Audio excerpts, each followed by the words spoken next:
ओम शांति। अपने भ्रुकुटी के आसन पर मैं आत्मा राजा स्थित हो जाती हूँ और प्राणेश्वर बाबा की सद्गुरु बाबा मुझे पढ़ाने आया है। उनकी मधुर अनमोल मुरली सुनती हूँ, पढ़ाई करने के लिए उसको समझती हूँ और धारण करती हूँ। आइए आज के मुरली का पठन करते हैं। आज है 22/9/2022 प्रातः मुरली बाप दादा मधुबन से। महावाक्य है, मीठे बच्चे जितना समय मिले सच्ची कमाई करो। चलते फिरते कर्म करते बाप की याद में रहना ही सच्ची कमाई का आधार है। इसमें कोई तकलीफ नहीं। प्रश्न, जिन बच्चों में ज्ञान की पराकाष्ठा होगी उनकी निशानी सुनाओ। उत्तर, जिनमें ज्ञान की पराकाष्ठा होगी उनकी सब कर्म इंद्रिय शीतल हो जाएगी, चंचलता ही समाप्त हो जाएगी, अवस्था एक रस होगी, मैनर्स सुधरते जाएंगे। प्रश्न, शिव बाबा की याद बुद्धि में यथार्थ नहीं है तो क्या रिजल्ट है? उत्तर, कोई न कोई विकर्म जरूर होगा। बुद्धि इतना भी काम नहीं करेगी कि हमारे द्वारा कोई विकर्म हो रहा है। बाप का फरमान न मानने के कारण धोखा खाते रहेंगे। गीत चला है, आखिर वह दिन आया आज। ओम शांति। बच्चों को खात्री हो गई है, बेहद का बाप आया है। श्री कृष्ण को बेहद का बाप नहीं कहेंगे। यह गीता तो यहाँ के नाटक वालों ने बनाई है। यह गीता तो यहाँ के नाटक वालों ने बनाया हुआ है। महाराजाधिराज श्री कृष्ण के लिए कहते हैं, बाप कहते हैं, मैं तो नहीं बनता महाराजा, तुम बच्चों को बनाता हूँ। तो इन गीतों से भी कुछ ना कुछ अर्थ निकलता है। बेहद का बाप गरीब निवाज जरूर है। भारत को साहूकार बनाते हैं। वो भारत अब गरीब बन गया है। भारत में उनका जन्म होता है, उनका ही जन्म का गायन है ना। भले पूजा करते हैं, कोई में नेशन में देखो, कोई भी नेशन में यह चित्र है, परंतु जन्म तो यहाँ भारत में ही गॉडफादर का बर्थ प्लेस कहेंगे। मनुष्य कुछ समझते नहीं, वह तो ईश्वर को सर्वव्यापी कह देते हैं। आगे तुमको पता नहीं था, अभी तुम जानते हो। भारत परमपिता परमात्मा का बर्थ प्लेस है। मनुष्य समझते हैं परमपिता तो जन्म मरण से न्यारे हैं ना। बाप कहते हैं, मैं आया हूँ, मेरा दिव्य जन्म है। और मनुष्य तो गर्भ में प्रवेश कर फिर छोटे से बड़े बनते हैं। मैं ऐसा नहीं बनता। हाँ, कृष्ण माँ के गर्भ में जाते हैं, छोटे से बड़ा बनते हैं। हर एक आत्मा मनुष्य ही सिरताज बनते हैं। भारत सतयुगी आदि में डबल सिरताज था। पवित्रता की निशानी रहती है। पवित्रता का ताज और रत्न जड़ित ताज था ना। पवित्रता गुम हो जाती, फिर एक ताज रहता। विश्व का मालिक थे, फिर पुनर्जन्म लेते लेते एक ताज गुम हो गया, तो फिर क्या हुआ? सिंगल ताज वाले बने। ये ज्ञान की बातें, पूज्य से पुजारी बनने के कारण एक ताज गुम हो जाता है। राजाए पतित होते आए हैं। जो पावन राजाए सूर्यवंशी चंद्रवंशी पास्ट हो गए हैं, उनके चित्रों की पूजा करते आए हैं। जो पवित्र पूज्य थे वही फिर पुजारी बने हैं।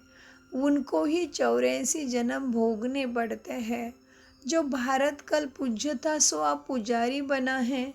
फिर पुजारी गरीब से पूज्य रहकर साहूकार बनता है। अब तो कितना गरीब है। कहाँ हेवन के महल थे। मंदिरों के ऊपर भी कितने हीरे जवाहरात जड़े जड़े हुए थे, तो वो अपना महल तो और ही अच्छा बनाते होंगे ना। अभी तो कितना गरीब है, गरीब से साहूकार अभी तुम फिर बनते हो। पुरुषार्थ तुम बच्चों को करना है। युक्तियाँ रोज बाप बतलाते हैं, बाबा क्या बतलाते हैं हमें? युक्तियाँ। जितना टाइम फुर्सत मिले यह याद की कमाई करनी है। ऐसे बहुत होते हैं जिनमें बुद्धि नहीं, जिनकी बुद्धि ही नहीं लगती है ज्ञान में, कोई में दूसरी कोई कोई चीज़ों में बुद्धि लग लगाते रहते हैं। तो जब फुर्सत मिलती है, घूमने फिरने जाते हो तो बाप की याद में रहो। यह कमाई बहुत करनी है। हम्म यह कमाई बहुत करनी है। यह है सच्ची कमाई। बाकी तो वह है अल्पकाल के लिए झूठी कमाई। यह शिक्षा तुम बच्चों को अभी ही मिलती है। तुम जानते हो हमको बेहद के बाप से वर्षा में लेना है। किससे लेना है वर्षा? बेहद का बाबा, शिव बाबा। बाबा कहते इसमें कोई भी तकलीफ नहीं, घर बार नहीं छुड़ाते बाबा, सिर्फ कहते बच्चे विकारों में नहीं जाना। अक्सर करके झगड़ा चलता है विकारों के लिए, और सत्संगों में ऐसे झगड़े थोड़ी होते हैं। वहाँ तो जो सुनाया वह सत सत कहकर वहाँ ही छोड़ के चले जाते हैं। झगड़ा तो यहाँ होता है। इस रुद्र ज्ञान यज्ञ में असुरों के विघ्न जरूर पड़ेंगे। अबलाओं पर अत्याचार होते हैं, जैसे द्रौपदी को भी दिखाते हैं। पुकारा ना बाबा, हमें नंगन करते हैं, इनसे हमें बचाओ। बाप की तो शिक्षा है कभी भी नंगन नहीं होना है। जब एक रस अवस्था हो जाए तब यह कर्म इंद्रिय भी शीतल हो जाएंगे। तब तक कोई ना कोई चंचलता चलती रहेगी। जब तक ज्ञान की पराकाष्ठा हो, जब तक ज्ञान की पराकाष्ठा हो, बुद्धि में यह ख्याल रहे हमको कंपेनियन हो रहना है। हाँ, बाबा के साथ कंपेनियन हो रहना है। विलायत में बहुत बूढ़े वानप्रस्थ होते हैं, समझते हैं पिछाड़ी में कौन मालिक बनेगा। बाल बच्चे तो है नहीं, इसलिए पिछाड़ी में कंपेनियन बना लेते हैं, फिर भी कुछ उनको देकर चले जाते हैं। तुम लोग तो अखबारें पढ़ते नहीं हो, अखबारों से समाचार बहुत आते हैं। तुम बच्चों को कोई वह पढ़ना नहीं चाहिए। बाप तो कहते हैं कि कुछ भी नहीं पढ़े, पढ़े हो तो अच्छा है, जो कुछ भी पढ़े हो वह भूल जाओ। हमको बाप ऐसा पढ़ाते हैं जो हम सच्ची कमाई कर विश्व के मालिक बन जाते हैं। बाप कहते हैं hear no evil, see no evil. ये तुम्हारे लिए है। अभी तुम बच्चे मंदिर लायक बन रहे हो, तुमको ज्ञान सागर बाप मिला है, उनका ही सुनना पड़े। दूसरे की तुमको क्या सुनने की दरकार है? मनुष्य टीचर के पास, गुरु के पास जाते हैं, गुरु भी कभी कहते हैं क्या कि काम विकारों में नहीं जाओ? पावन तो बनने की शिक्षा देते ही नहीं। कोई को वैराग्य आ जाता है तो घर बार छोड़ भाग जाते हैं। बाप तो शिवाचार्य है, वह ज्ञान का कलश तुम माताओं के सिर पर रखते हैं। बाकी इस पतित दुनिया में लक्ष्मी कहाँ से आएगी? लक्ष्मी नारायण का राज्य तो सतयुग में होता है। अभी शिव बाबा इन द्वारा बैठ समझाते हैं। शिवाचार्य वाच, ब्रह्मा मुख से तुम बरोबर स्वर्ग के द्वार खोलते हो तो ज़रूर तुम ही मालिक बनेंगे। स्वर्ग का द्वार खोलते हो गोया स्वर्गवासी बनने का पुरुषार्थ करते हो। तुम्हारा पुरुषार्थ ही है नरकवासी मनुष्यों को स्वर्गवासी बनाना। यह भी बाप भी यह कहते हैं ना, पतित से पावन बनना तुम्हारा भी यह धंधा है, जो बाप का धंधा है। आत्माओं को स्वर्गवासी बनाओ। स्वर्ग की चाहना तो सब रखते हैं ना। कोई मरता है तो कहते हैं फलाना स्वर्ग पधारा। उनसे पूछना चाहिए कि जब वो स्वर्ग में गया तो फिर नरक में बुलाकर ब्राह्मण आदि क्यों खिलाते हो? फिर तो यह अज्ञान अंधेरा हुआ ना। यहाँ तुम सूक्ष्म वतन में जाकर खिलाते हो क्योंकि तुम जानते हो यह पवित्र भोजन है। वह तो मर जाते हैं, उनको पवित्र भोजन थोड़ी ही मिलता होगा। लिखते हैं बाबा फलाने का भोग लगाओ तो उनको पवित्र भोजन मिले। गाया हुआ है, क्या गाया है? गाया हुआ है देवताएं भी पवित्र भोजन को पसंद करते हैं। बरोबर तुम्हारी तुम्हारी महफिल सूक्ष्म वतन में लगती है। ऐसे नहीं कि ध्यान कोई अच्छा है, नहीं। योग को ध्यान नहीं कहा जाता और ध्यान को योग नहीं कहा जाता। बाप कहते हैं मेरे साथ बुद्धि योग लगाओ तो विकर्मों का विनाश होगा। वैकुंठ में जाकर रास विलास करेंगे। वहाँ कोई तुम्हें मेहनत नहीं है। सतयुग में कोई कमाई नहीं, फिर कोई पढ़ाई नहीं, आराम ही आराम है। जो मेहनत करनी है अभी ही करनी है। मुरली तो सुन नहीं सकते। यह भोग आदि तो एक रसम रिवाज है, ड्रामा अनुसार। मनुष्य की रसम रिवाज और संगम योगी ब्राह्मणों की रसम रिवाज में रात दिन का फर्क है। यहाँ से जाकर सूक्ष्म वतन में खिलाते हैं। इन बातों को जब तक नए समझे नहीं तब तक संशय उठता है। हम कहेंगे ड्रामा अनुसार इसकी तकदीर में नहीं है तो संशय पड़ा और चला गया। फिक्र की बात नहीं, इनकी तकदीर में नहीं था। पहली बात भूल जाते हैं कि हमको बाप से वर्षा लेना है। कोई बातों में संशय बुद्धि बन पड़ते हैं। अरे हमारा काम है वर्षे से, हम पढ़ाई फिर क्यों छोड़े? मुरली तो सुनना ही है ना। निराकार बाप तुमको डायरेक्शन कैसे सुनाएंगे? उनको मुख जरूर चाहिए ना।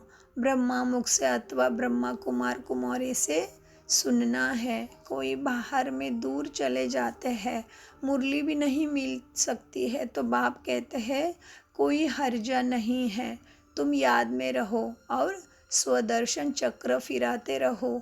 ये बाप की श्रीमत मिली हुई है। कहा भी हो तुम लड़ाई के मैदान में हो। बाप मिलिट्री वालों को भी समझाते हैं कि तुमको वो सर्विस तो करनी है। यह तो तुम्हारा धंधा है, शहर की संभाल करना है। तुम पगार खाते हो, एग्रीमेंट की हुई है तो संभाल भी करना है ना। तो बुद्धि में लक्ष्य भी बैठा हुआ है। बेहद का बाप स्वर्ग का रचयिता है। वह कहते हैं बच्चे तुम मेरी याद में रहो, विकर्म विनाश होंगे। शिव बाबा की याद में रहकर खाओगे तो कोई ऐसी चीज़ होगी वह पवित्र हो जाएगी। जितना हो सके परहेज भी रखना है। लाचारी हालत में बाबा को याद करके खाओ, इसमें ही मेहनत है। ज्ञान का युद्ध नहीं कहा, ज्ञान को युद्ध नहीं कह सकते। याद में युद्ध होता है। याद से ही विकर्म विनाश होंगे। माया का थप्पड़ ही नहीं लगेगा। फिर देहाभिमानी नहीं बनेंगे। तुम अपने को आत्मा समझो। देहाभिमानी नहीं बनो, अपने को आत्मा समझो। तुम शरीर को याद करते रहते हो, आत्मा को भूल गए हो। इसीलिए पूछा जाता है बताओ आत्मा का बाप कौन है? उनको जानते हो? उनका नाम रूप देश काल लिखो। उनमें भी वैरायटी लिखते हैं। कोई लिखते आत्मा का बाप हनुमान है, कोई क्या लिखते। कितना अज्ञान है। तो फिर समझाया जाता है आत्मा तो है निराकार, तुम्हारा गुरु तो साकार है। निराकार का बाप साकार कैसे होगा? समझाने की प्रैक्टिस पर सारा मदार है। और साथ में मैनर्स भी अच्छे चाहिए। बहुत अच्छे बोलने वाले हैं, दूसरे को अच्छा तीर लग जाता है। खुद में मैनर्स न होने कारण उन्नति होती नहीं। याद बहुत अच्छी चाहिए। कोई तो ज्ञान बहुत अच्छा सुनाते हैं, योग कुछ भी नहीं। ऐसे नहीं कि योग बिगर ज्ञान की धारणा हो सकती है। धारणा तो हो जाती है। समझो किसको हिस्ट्री ज्योग्राफी सुनाते हैं वो तो झट बुद्धि में बैठ जाएगा। बाबा की याद का कुछ भी बुद्धि में नहीं होगा। बाकी तो दुनियाई पढ़ाई बैठ जाती है। फिर बाबा कहते फिर मांस मदिरा भी खाते होंगे। यह तो एक कहानी है, वो याद पढ़ना तो सहज है। कौन सी कहानी है? सतयुग से लेके कलयुग तक। बाबा कहते हैं देखो, हिस्ट्री ज्योग्राफी बुद्धि में आ जाती है, याद की बात ही नहीं, पवित्रता की भी बात नहीं। ऐसे भी बहुत है, शिव बाबा को याद नहीं करते तो विकर्म विनाश होते नहीं, और ही जास्ती विकर्म करते रहते हैं, इतना भी बुद्धि काम नहीं करती है। यह विकर्म है, फरमान न मानना यह तो बड़ा पाप है। शिव बाबा का फरमान है ना, यह करो, उनका फरमान नहीं मानेंगे तो बड़ा धोखा खाएंगे। बाकी हिस्ट्री ज्योग्राफी सुनाना तो बहुत सहज है, बाबा ने समझाया है, तुम स्कूल में भी जाकर समझा सकते हो। तुम हिंदी की हिस्ट्री ज्योग्राफी पढ़ते हो, सॉरी, यह तुम हद की हिस्ट्री ज्योग्राफी पढ़ते हो, बेहद की तो तुम पढ़ते ही नहीं हो। लक्ष्मी नारायण का राज्य बताओ कहाँ गया? सूर्यवंशी चंद्रवंशी डायनेस्टी तो चली, वो फिर कहाँ गई? उनों का राज्य किसने छीना, किसने चढ़ाई की? तुम बच्चे ही जानते हो ना कि यह चक्र कैसा फिरता है। यह किसी को भी समझाओ ना तो 7 रोज में बुद्धि में आ जाएगा, परंतु मैनर्स नहीं। ऐसे नहीं कि विकारों में जाने से हिस्ट्री ज्योग्राफी को भूल जाएंगे। सारी बात योग की ही मुख्य है, योग में ही धोखा माया देती है। तुमको सर्वगुण संपन्न, 16 कला संपन्न, मर्यादा पुरुषोत्तम बनना है ना, या ही बनना है। कोई प्रतिज्ञा करके फिर ठहर नहीं सकते। माया बड़ी प्रबल है ना, बाप को पूरा याद नहीं करते तो विकर्म विनाश नहीं होते हैं, और ही डबल विकर्म करते रहते हैं। उनको पता भी नहीं पड़ता और कहने से भी समझ नहीं सकते। तुम बच्चे जानते हो, बाप गरीब निवाज रहम दिल है। हम बच्चों को खास और सबको आम समझाते रहते हैं। इन पर्टिकुलर खास हम सुख धाम में जाते हैं, इन जनरल माना आम मुक्ति धाम में जाते हैं।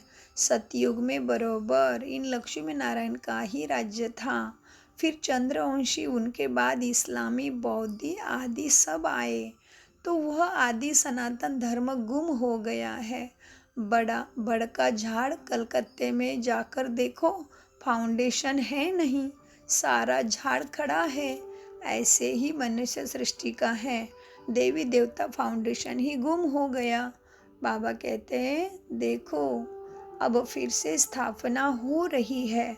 अच्छा, मीठे मीठे सिखी लदे बच्चों प्रति माता पिता बाप दादा का याद प्यार और गुड मॉर्निंग। रूहानी बाप की रूहानी बच्चों को नमस्ते, और हम प्यारे रूहानी बच्चों की रूहानी बाप दादा को याद प्यार गुड मॉर्निंग। नमस्ते प्यारे बाबा, नमस्ते। हम हैं दिव्य बुद्धि से, सत्य बुद्धि से सब कुछ समझते, धारण करते, सबको समझाते। तो धारणा के लिए मुख्य सार है, किसी भी बातों में संशय उठाकर पढ़ाई नहीं छोड़नी, बाप और वर्षे को ज़रूर याद करना है। नंबर 2 धारणा, एक बाप से ही सुनना है, बाकी जो पढ़ा है सब भूल जाना है। Hear no evil, see no evil, talk no evil. बाबा का वरदान को अनुभव करो।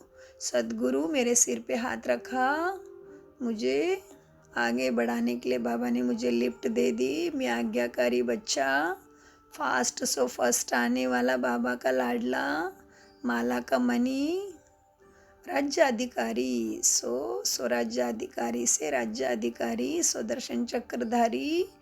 मुझे श्रेष्ठ आत्मा पे बाप दादा ने, सद्गुरु ने वरदान का हाथ रख दिया, मन पटल पे देखी है, और मैं वरदान से संपन्न हो गया। वरदान, बाप की छत्र छाया के नीचे रह, माया की छाया से बचने वाले, सदा खुशी और बेफिक्र भव। वरदान का विश्लेषण है। माया की छाया से बचने का साधन क्या है? माया की छाया से बचने का साधन है बाप की छत्र छाया। छत्र छाया में रहना अर्थात खुशी रहना। सब फिक्र बाप को दे दिया। जिनकी खुशी गुम होती है, कमज़ोर हो जाते हैं, उन पर माया की छाया का प्रभाव पड़ ही जाता है, क्योंकि कमज़ोरी माया का आह्वान करती है। अगर स्वप्न में भी माया की छाया पड़ गई तो परेशान होते रहेंगे, युद्ध करनी पड़ेगी। इसलिए सदा बाप की छत्र छाया में रहो। याद ही छत्र छाया है। स्लोगन: जिनका मुरली से प्यार है वही मास्टर मुरलीधर।